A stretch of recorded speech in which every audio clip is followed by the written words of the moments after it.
These 1001 stories that have so powerfully inspired Western artists, writers and filmmakers had their roots 1,000 years ago in the oral traditions of the East.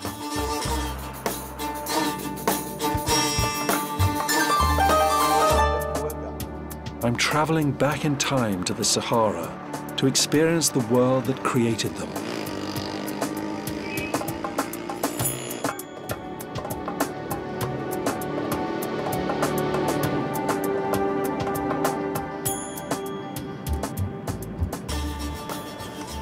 We've been driving for a few hundred miles south of Cairo, and these are the first proper sand dunes that we've seen.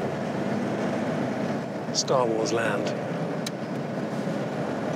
God.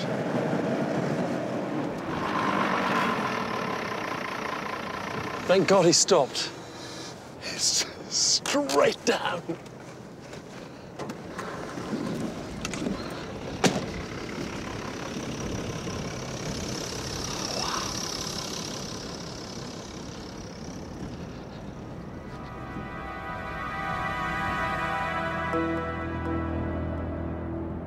What's extraordinary is that old expression, the shifting sands of time.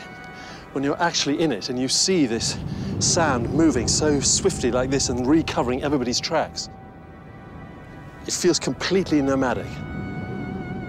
That your sense of who you are in the universe and how important you might be as a human counts for absolute squid.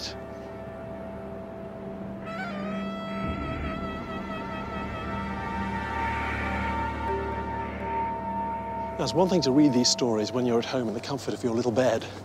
When you get here into the actual landscape of the desert, which is so vast with nothing between yourself and Timbuktu, it's absolutely awe-inspiring. And your sense of being a grain of sand is all too obvious. So that as the light is all gone and the temperatures go, you can imagine sandstorms conjuring up genies or phantom. And it's these stories that provided a human narrative thread through this landscape, which is completely inhuman and has no life whatsoever.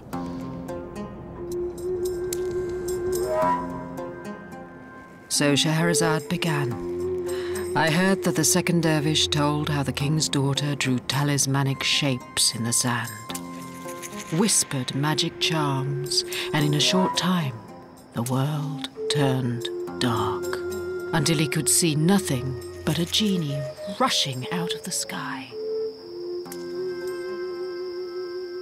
This atmosphere of enchantment, this atmosphere of wonder, that is very specific to the book. There is a sense of a kind of endlessly emancipated imagination. You don't feel that you need to observe any of the coordinates of ordinary life.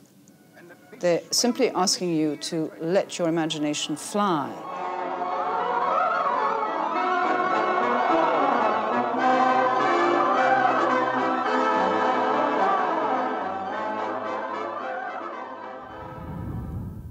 The seeds of the Arabian Nights lie scattered across the whole of Asia and the Middle East. They include folk tales from India and mystical stories from Persia. As these stories were carried by travelers on the great trade routes, they began to develop and take shape.